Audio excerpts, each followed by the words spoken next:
The life and death of Oscar Wilde, poet, playwright and convict, can only be called a tragedy.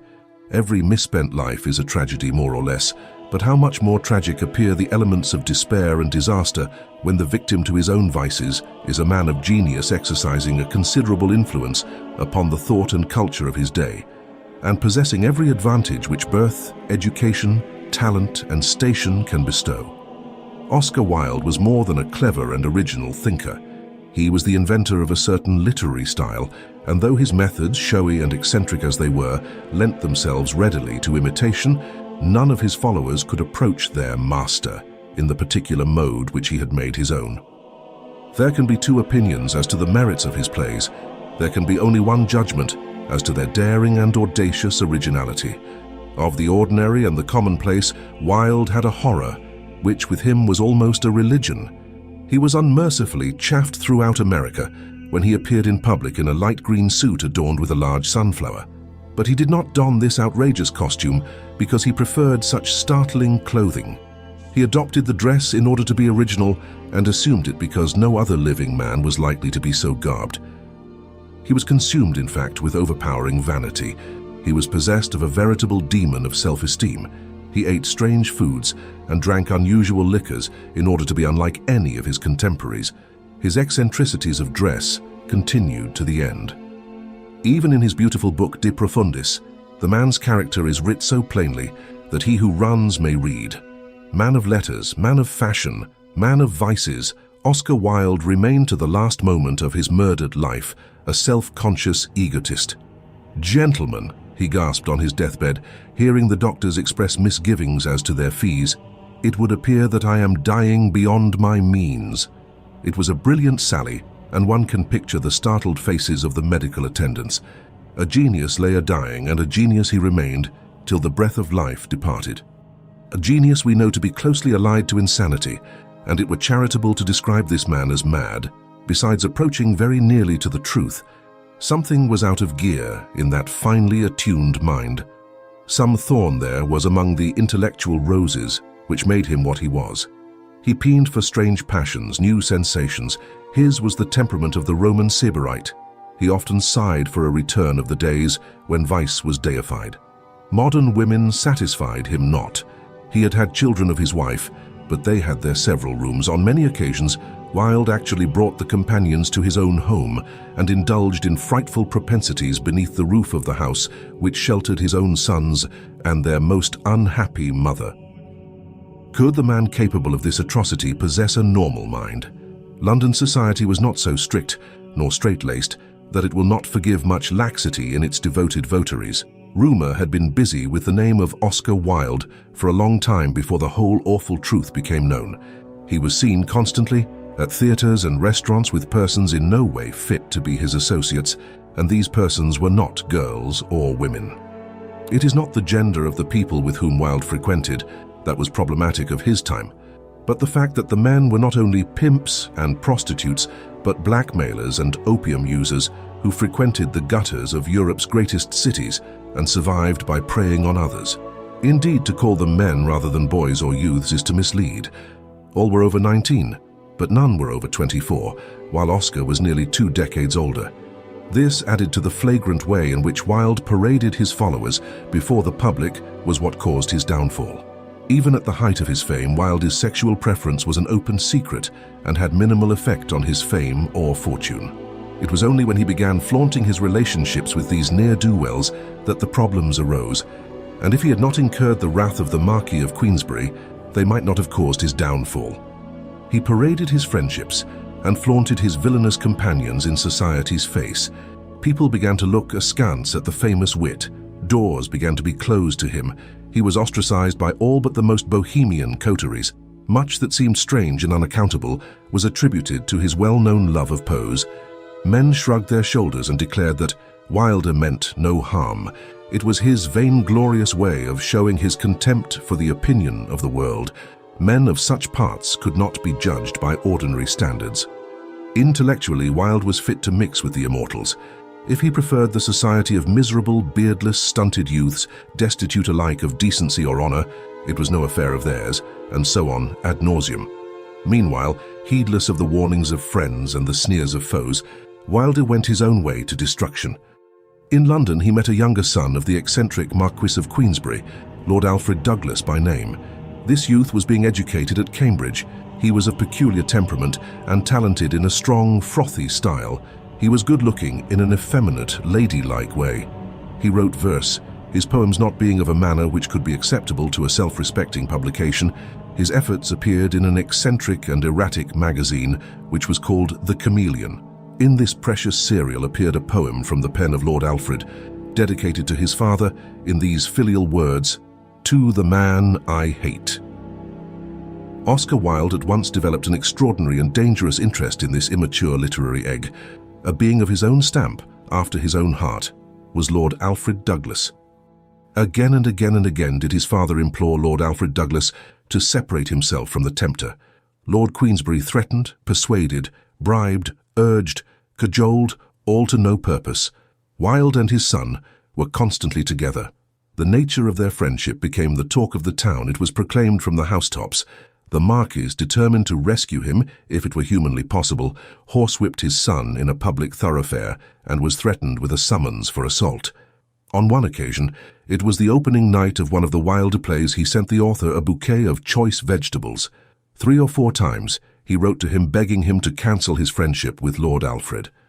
At all costs and hazards, at the risk of any pain and grief to himself, Lord Queensbury was determined to break off the liaison. He stopped his son's allowance, but Wilde had at that time plenty of money, and his purse was his friend's. At last, the father went to the length of leaving an insulting message for Oscar Wilde at that gentleman's club. He called there and asked for Wilde. The clerk at the inquiry office stated that Mr. Wilde was not on the premises. The Marquis then produced a card and wrote upon it in pencil these words, "To Oscar Wilde, posing as a sodomite." This elegant missive he directed to be handed to the author when he should next appear at the club. From this card grew the whole great case, which amazed and horrified the world in 1895.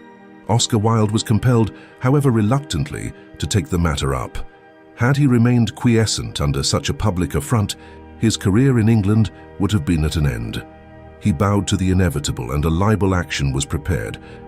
One is often compelled to wonder if he foresaw the outcome. One asks oneself if he realized what defeat in this case would portend. The stakes were desperately high. He risked in a court of law his reputation, his position, his career, and even his freedom. Did he know what the end to it all would be? Whatever Wilde's fears and expectations were, his opponent did not underestimate the importance of the issue. If he could not induce a jury of 12 of his fellow countrymen to believe that the plaintiff was what he had termed him, he, the Marquis of Queensbury, would be himself disgraced. Furthermore, there would, in the event of failure, be heavy damages to pay, and the poor man was not over-rich. Wilde had many and powerful friends. For reasons which it is not necessary to enlarge upon, Lord Queensbury was not liked or respected by his own order. Sir Edward Clarke was retained for the plaintiff. From first to last, he devoted himself to the lost cause of Oscar Wilde with a wholehearted devotion which was beyond praise. The acute, energetic, silver-spoken Mr. Carson led on the other side.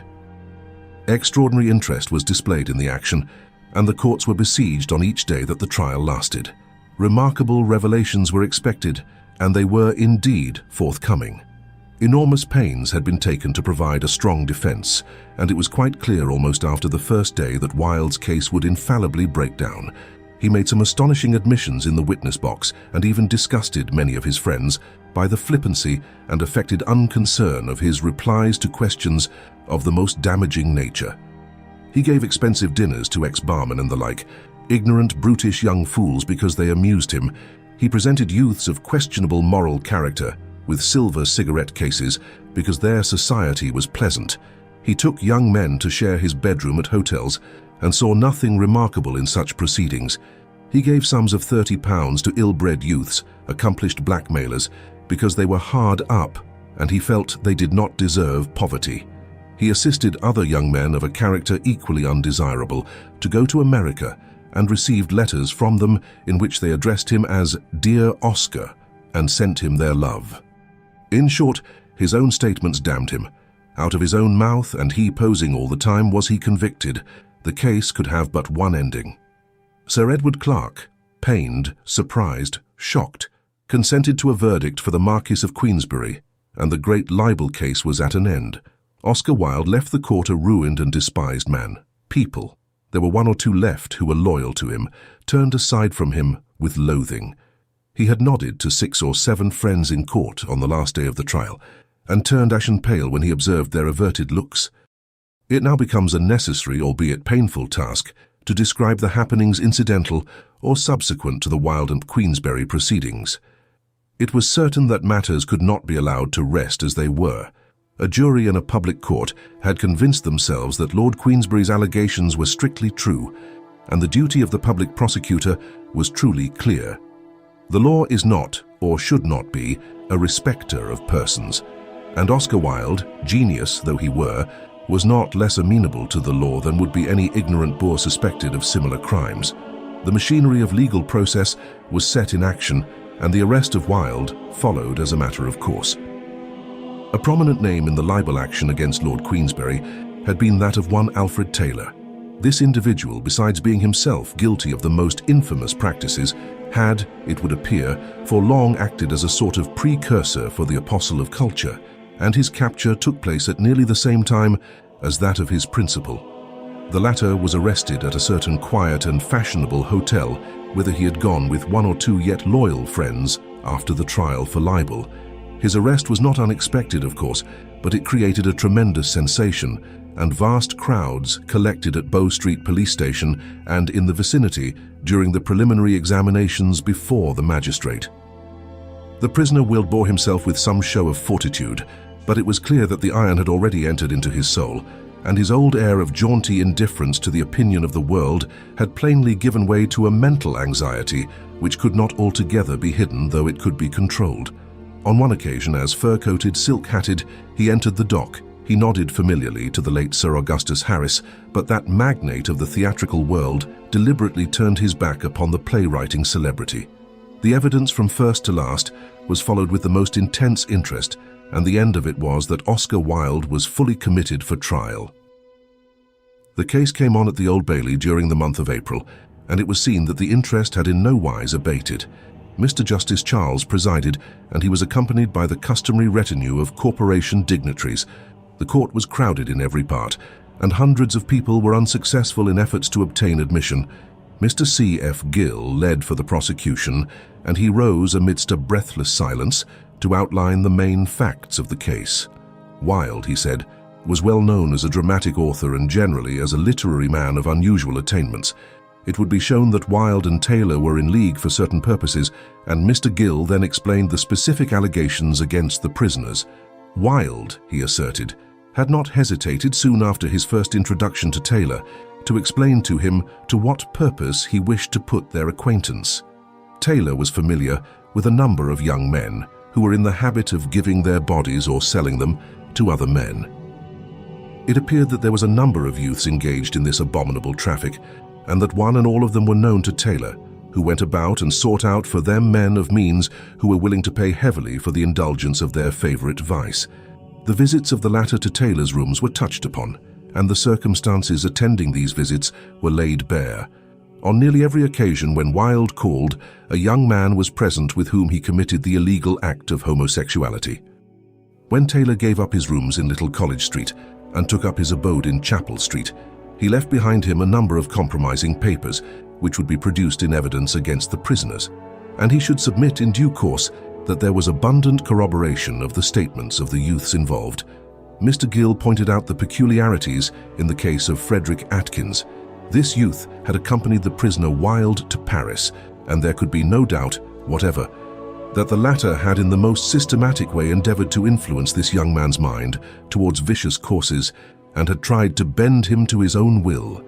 The relations which had existed between the prisoner and another lad, one Alfred Wood, were also fully described, and the learned counsel made special allusion to the remarkable manner in which Wilde had lavished money upon Wood prior to the departure of that youth for America. Mr. Gill referred to yet another of Wilde's youthful familiars, namely Sidney Mavor, in regard to whom he said the jury must form their own conclusions after they had heard the evidence. Among other things to which he would ask them to direct careful attention was a letter written in pencil by Taylor, the prisoner, to this youth. The communication ran, "Dear Sid, I cannot wait any longer. Come at once and see Oscar at Tite Street. I am, yours ever, Alfred Taylor." The first witness called was Charles Parker. He proved to be a rather smartly attired youth, fresh-coloured and, of course, clean-shaven. He was very pale and appeared uneasy. He stated that he had first met Taylor at the St. James's restaurant. The latter had got into conversation with him and the young fellows with him and had insisted on standing drinks. Further examined, he said that Wilde on that occasion had given him £2 and asked him to call upon him again a week later. He did so.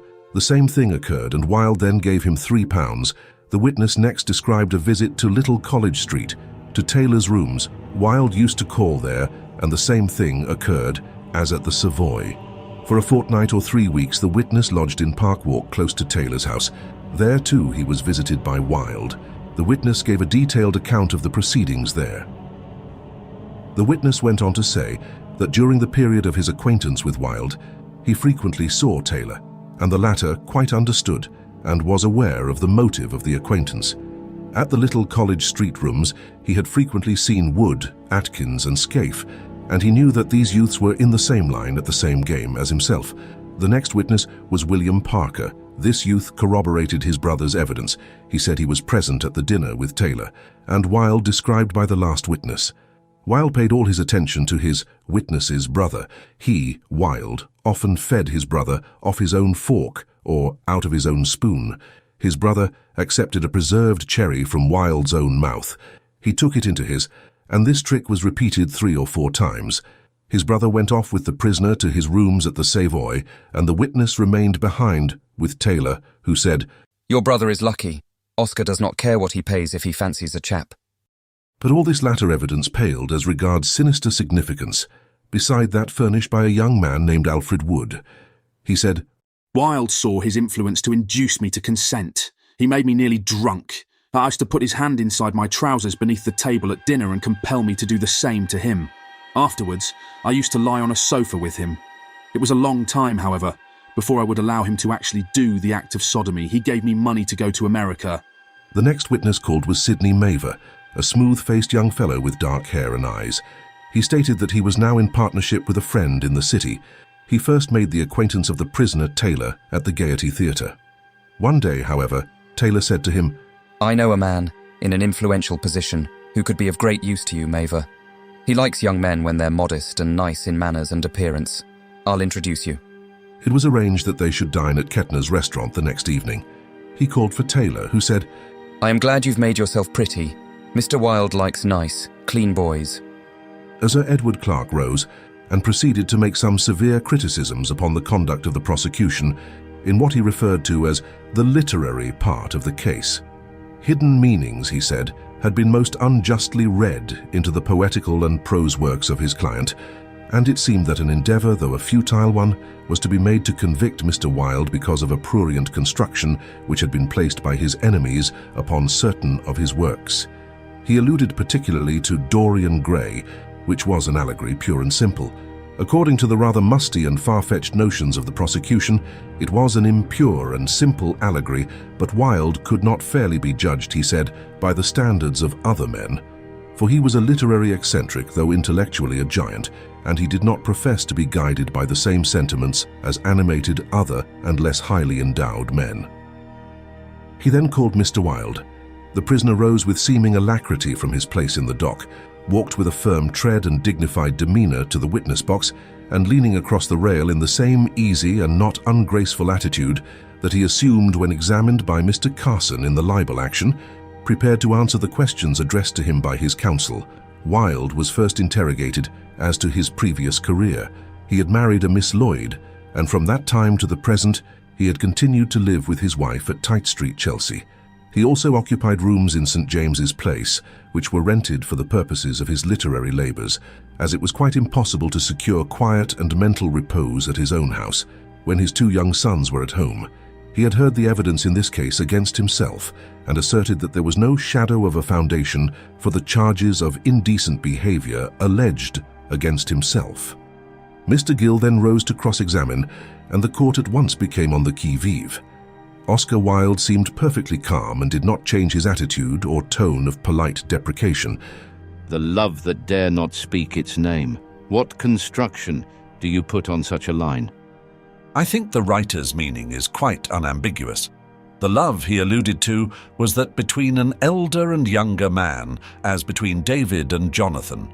Such love as Plato made the basis of his philosophy, such as was sung in the sonnets of Shakespeare and Michelangelo, that deep spiritual affection that was as pure as it was perfect. It pervaded great works of art like those of Michelangelo and Shakespeare, such as Passeth, the love of woman. It was beautiful, it was pure, it was noble, it was intellectual. This love of an elder man with his experience of life, and the younger with all the joy and hope of life before him. The witness made this speech with great emphasis and some signs of emotion, and there came from the gallery at its conclusion a medley of applause and hisses which his lordship at once ordered to be suppressed. When a few more unimportant questions had been asked, Wilde left the witness box, returning to the dock with the same air of what may be described as serious easiness. The impression created by his replies was not, upon the whole, favourable to his cause. After the luncheon interval, Sir Edward Clarke rose to address the jury in defence of Oscar Wilde. He began by carefully analysing the evidence. He declared that the wretches who had come forward to admit their own disgrace were shameless creatures, incapable of one gentlemanly thought or one action. They were without exception blackmailers. They lived by luring men to their rooms on the pretence that a beautiful girl would be provided for them on their arrival. Once in their clutches, these victims could only get away by paying a large sum of money, unless they were prepared to face and deny the most disgraceful charges. Innocent men constantly paid rather than face the odium attached to the breath even of such scandals. They had moreover wives and children, daughters maybe or a sister, whose honour or name they were obliged to consider. Therefore they usually submitted to be fleeced, and in this way this wretched Wood and the abject Atkins had been able to go about the West End well-fed and well-dressed. These youths had been introduced to Wilde. They were pleasant-spoken enough and outwardly decent in their language and conduct. Wilde was taken in by them and permitted himself to enjoy their society. He did not defend Wilde for this. He had unquestionably shown imprudence, but a man of his temperament could not be judged by the standards of the average individual. These youths had come forward to make these charges in a conspiracy to ruin his client. Was it likely, he asked, that a man of Wilde's cleverness would put himself so completely in the power of these harpies as he would be if guilty of only a tenth of the enormities they alleged against him? He respectfully submitted that no jury could find a man guilty on the evidence of these tainted witnesses. Mr. Gill contended that in a case of this description, corroboration was of comparatively minor importance, for it was not in the least likely that acts of the kind alleged would be practiced before a third party who might afterwards swear to the fact. Therefore, when the witnesses described what had transpired when they and the prisoners were alone, he did not think that corroboration could possibly be given.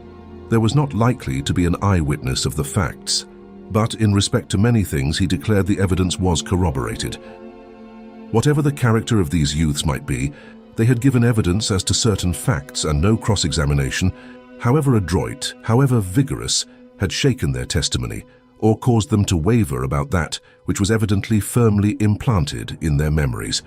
A man might conceivably come forward and commit perjury, but these youths were accusing themselves in accusing another of shameful and infamous acts, and this they would hardly do if it were not the truth.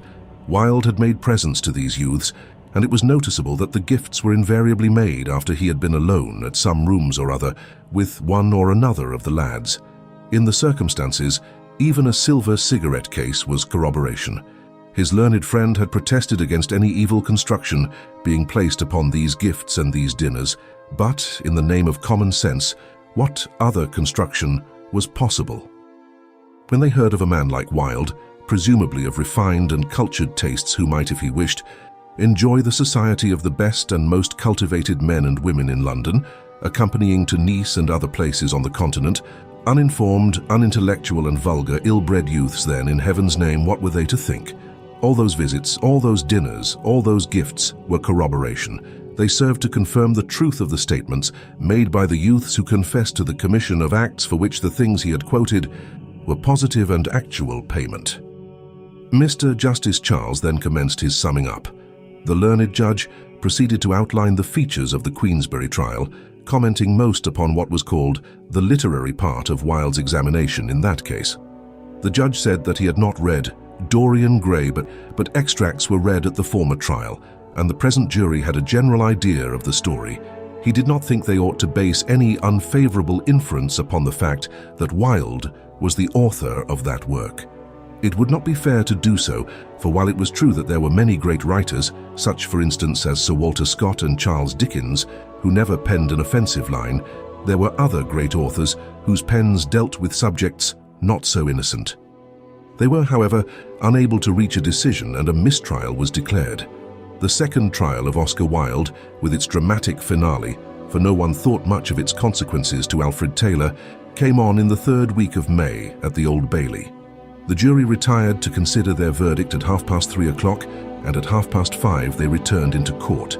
The sentence of 2 years' imprisonment with hard labor was met with some cries of shame, a scandalous verdict, unjust, by certain persons in court. The two prisoners appeared dazed, and Wilde especially seemed ready to faint as he was hurried out of sight to the cells. Thus perished by his own act a man who made a lasting mark in British literature, and secured for himself no mean place in the annals of his time.